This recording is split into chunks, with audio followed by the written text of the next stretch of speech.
Good morning, mga brothers and sisters. Good morning, mga friends. Malapit na kami sa promenade. Andito kami ni Fe. Ayan.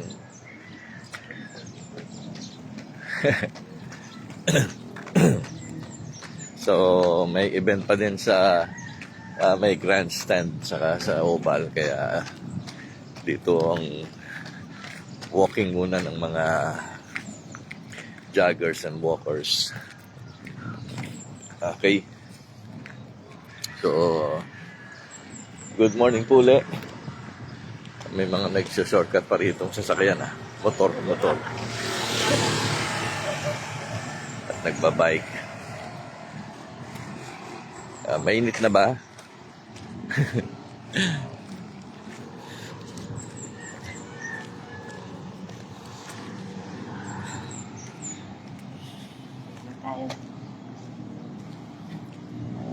Okay, so nandito na kami sa nandito pa rin tayo sa Matthew chapter 5. Medyo, I think this is the last of the Beatitudes. No? Although, i-discuss ko rin bukas yung verse 11 and 12 na medyo related dito kasi sa sa verse 10 na ang sabi ay blessed are those who are persecuted because of righteousness, for theirs is the kingdom of heaven. So kung naalala nyo, yung unang-unang beatitude, blessed are the poor in spirit. Blessed are the poor in spirit, for theirs is the kingdom of heaven. So, baga, parang in-encapsulate, parang yung di ba pag na-imbay ng capsule ng gamot, nasa loob yung powder, no? Parang ito, yung verse 1 saka yung verse 10, parang sila yung dalawang takip ng capsule, di ba? Na pinaloob nila, no? Pinalaman nila yung yung buong beatitudes doon sa for theirs is the kingdom of heaven, no? So talagang ine-encourage tayo ng Panginoon Jesus dito. Ine-encourage niya yung mga disciples niya, yung mga apostles niya dito sa truth na ito, na ang kingdom of heaven yan ay para talaga sa atin. Ang kingdom of heaven ay para talaga sa mga regenerated Christians, sa mga tinawag niya sa kanyang mga anak. So, yan. So, magdala ko ng stick para medyo nakaangat. Hirap din sa kamay. Pinipersecute yung aking kamay pag-awak ng cellphone. For theirs is the kingdom of heaven. So again, makaryoy, blessed, mapalad, happy are those persons who are experiencing persecution. Sa 1 Peter 3 verse 4 and also 1 Peter 4, 1 Peter 5, yung theme ng persecution, di ba? Blessed are you if you suffer for the name of Christ, for the sake of the name of Christ. So ganun din, if you are being persecuted, you are blessed, sabi ni Pedro, for doing what is right. Dito sabi ni Jesus, blessed are those who are persecuted because of diakosoni, because of righteousness, sa paggawa ng matuwid. Kung susundan natin yung kahapon, blessed are the peacemakers, siyempre, di ba? Minsan, tumatayo ka na nga sa tama, sa matuwid, may conflict yan, no? Ikaw pa minsan na sisiraan, na sisisi, dahil minsan sa pagtayo mo sa tama, pumapagitna ka for sake of peace.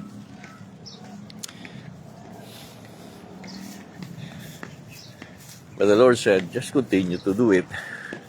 You are a happy person. You are a blessed person. As Christians, yan ang kagalakan natin.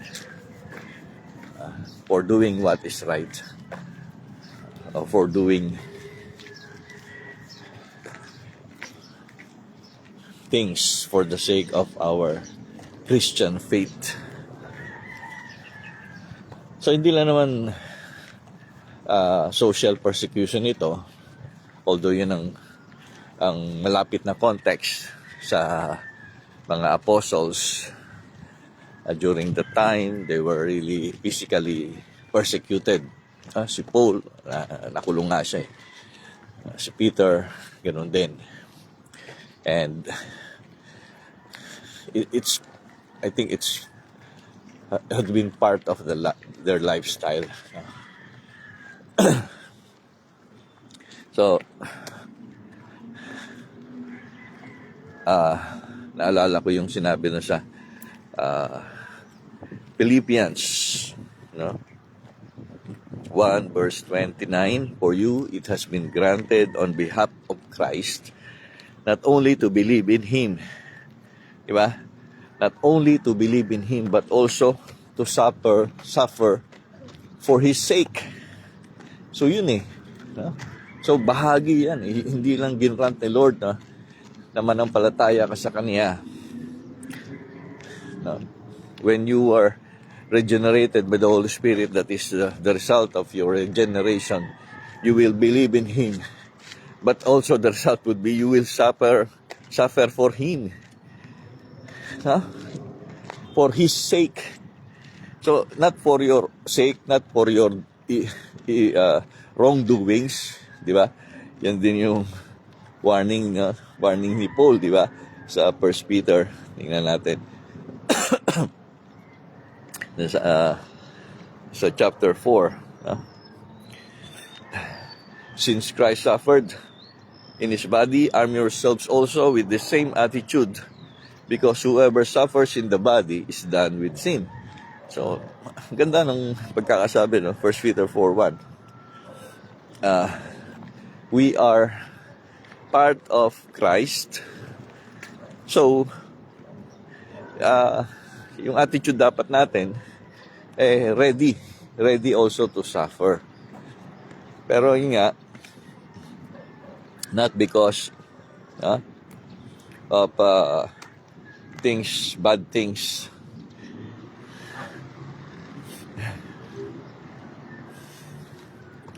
But by doing the things that are right or righteousness, for the sake of righteousness. So bakit ito rin yung huling bahagi ng Beatitudes? Kasi ito yung talagang malapit sa buhay natin. Malapit sa atin. Lagi nating nararanasan ito.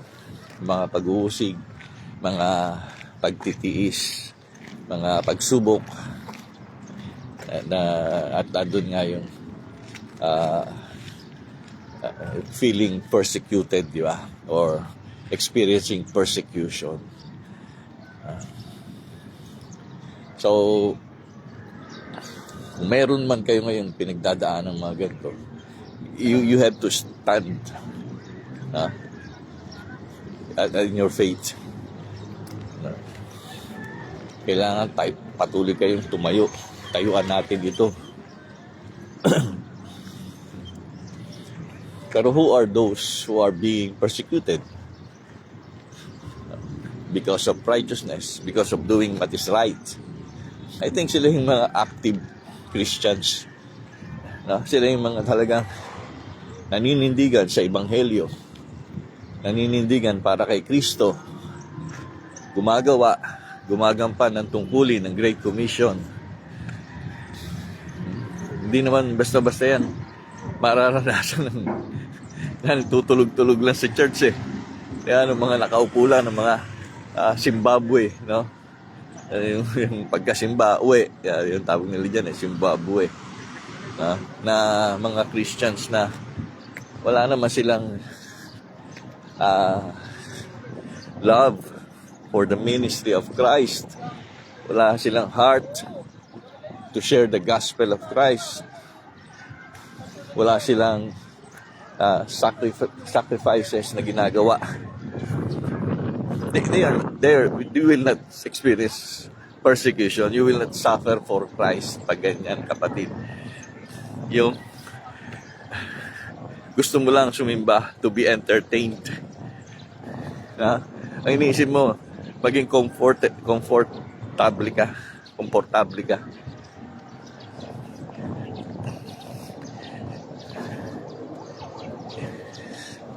Dapat may konting sakripisyo. Kahit sa pagsimba. You are ready to worship, prepared to worship, kahit pa yan mainit, kahit pa walang aircon, no? Tukod din lang ng Panginoon eh. So, pasalamat. Di ba?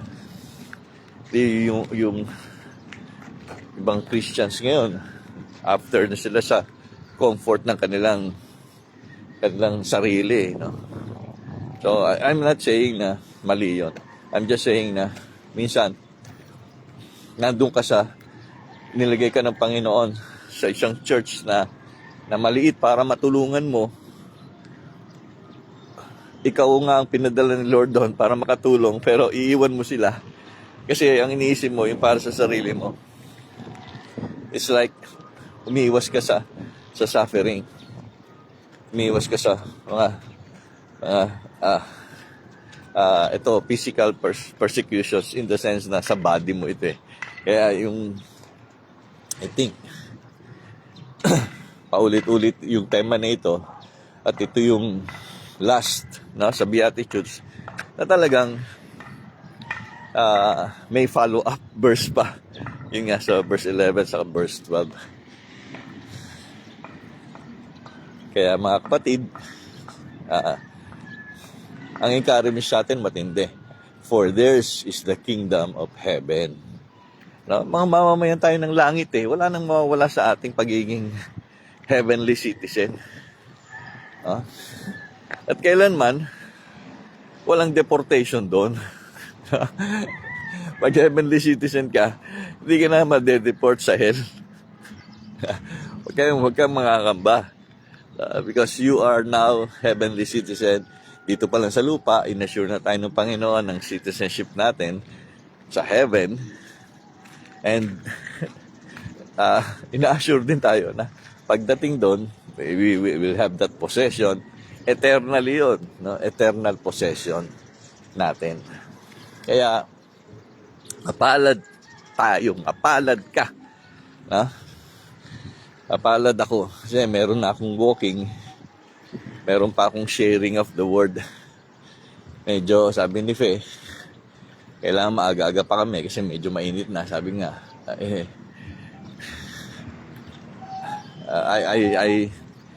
I'm willing to suffer for the sake of the sun.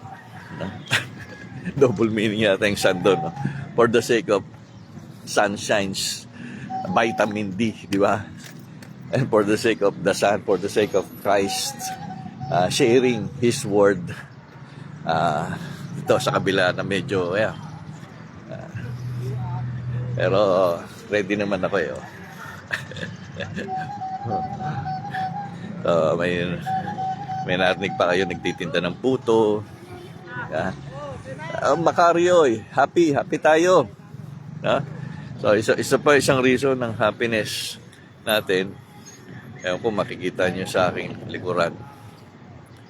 Saan ba?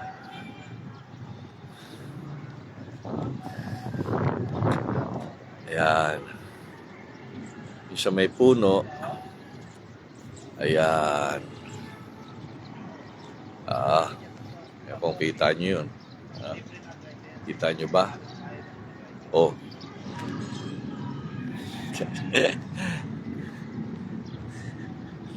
Jollibee yun, Jollibee. Be happy. So, salamat mga kapatid. Again, sabi nga, bukas sa ating morning walk, Bible morning walk, i-conclude na natin itong Beatitudes. No? So, verse 12 and 13, inulit-uli yung tema about this being persecuted. Pero malaking tulong ito sa atin kasi ito yung characteristics ng mga tunay na Kristiyano. Nire-remind tayo rito. So, blessed are the poor in spirit. You have to be poor in spirit, for theirs is the kingdom of heaven. Blessed are those who mourn, for you will be comforted. Diba?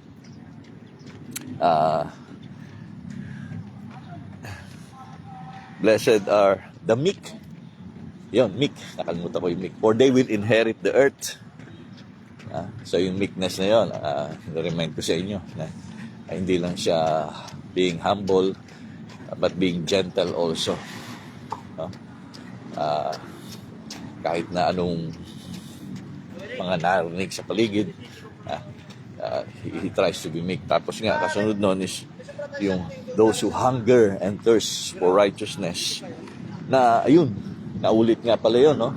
Blessed are those who are persecuted because of righteousness. Ito naman, kumbaga ito, passive. Itong sa verse 10, pinipersecute tayo, tinatanggap lang natin ito.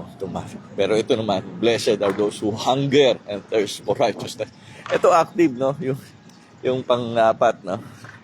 Talagang nagugutom ka at nauhaw ka sa katwiran para sa Panginoon. Para gawin ng tama, yan ang sinasabi kanina, na yung mga Christians ay kulang sa kasipagan, sa pag-abot sa katwiran ng Diyos, sa paggawa ng tama para kay Kristo, sa pagtulong sa church, sa pagtulong sa ministry. Kulang eh.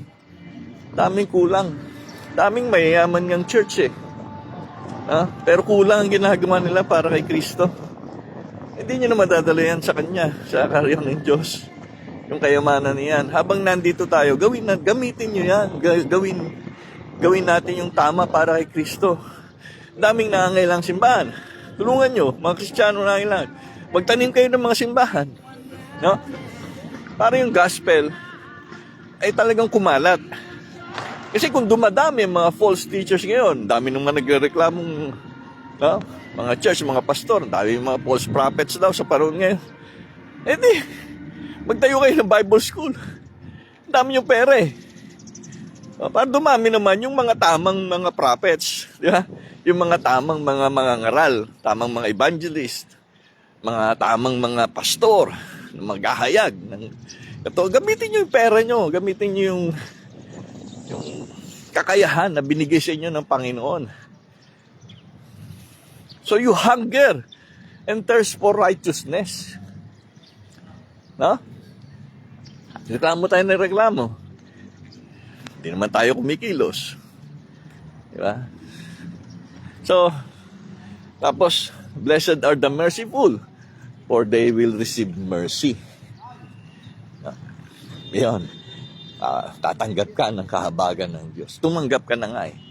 So, maging mahabagin ka rin sa iba. Part of my testimony, no? Kung tawagin ako ng Panginoon, may mga nahabag sa akin eh. Nag-share ng gospel. Ang time ko doon, nahabag sila sa akin. And I believe itong mga nag-share ng gospel, mga mahabagin to eh. Self nila, andyan yung mga anak ng Diyos. Pero dahil di pa nila naririnig yung gospel, matagal yung panahon bago sila makapasok sa kaharian ng Diyos, sa church, at maging part ng kaharian ng Diyos. Pero, kung sinishare natin ito, di ba? We are the merciful Christians. Then, blessed are the pure in heart. Yung una, poor in spirit. Ito naman, pure in heart. No? Ganun din to. No? Righteous persons, pure in heart. For they will see God. Diba? So, dinalisay ang puso natin ni Jesus at dalisay ang puso natin, ang sabi ni Jesus. Makikita natin ng Diyos. Blessed are the peacemakers kahapon, no? Who are for they will be called children of God. No? Not only you will see God, you will be called children of God. So, nakita ko yung Facebook post ng ating pastor kahapon, and he expounded, no, this Matthew 5 in his post. No? Blessed are the peacemakers. So, amen. No? Nakakatulong din itong ating Bible morning walk to encourage others to share the word. Diba? Tapos nga, ito, our last is, blessed are those who are persecuted because of righteousness, for theirs is the kingdom of heaven. So, salamat mga kapatid. Thank you mga brothers and sisters. Thank you mga friends. Mahaba-haba na itong aking Bible morning walk. At mahaba-haba na rin yung aking sharing. Baka kay iba'y mag-almusal, yung iba'y nagre-ready na, lalo na sa Amerika, para sa kanilang pagpamamahinga. God bless mo. Okay? Thank you. Let's pray. Father God, sa aming pag-aaral ng Beatitudes, papasalamat kami, Panginoon Jesus, sapagkat marami kang challenges na tinuturo sa amin. Marami kang truths na in-impart sa amin na dati, we took this lightly, no? Parang baliwala lang sa amin itong sermon about Beatitudes. Parang sabi namin, bakit hindi naman ito para sa amin? Para sa mga lagad na ito. Para sa mga mananampalataya na una pa. Hindi. Bahagi ito ng aming pagkatawag, Panginoong Jesus. Bahagi ito ng aming identity. Pagiging Kristiyano. Pagiging tagasunod mo. So, we continue to pray. May mga kapatid akong nagsasuffer, na nakakaranas ng persecutions. Bodily persecutions. Social persecutions. Yung iba, may mga problema na kinakaharap, Panginoon. But, yung iba ay may pagsubok. But, we have to continue to do what is right. We have to continue to serve you. We have to continue to follow you. We have to continue to pursue righteousness. Because, blessed are those who hunger and thirst for righteousness. Kaya, Panginoon, pagpalain mo po sila, O Diyos. Pagpalain mo bawat sa amin. I-bless mo kami continually, for we are blessed. We are makaryoy. Kaya salamat, Panginoon, sa lahat ng truths, sa lahat ng bahagi ng Bible Morning Walk at nakapanood, nakinig. Pagpalain mo sila, Panginoon Jesus. Continue to bless our day today, our whole day as we go on. Mamaya magtuturo ako sa ETS about church history.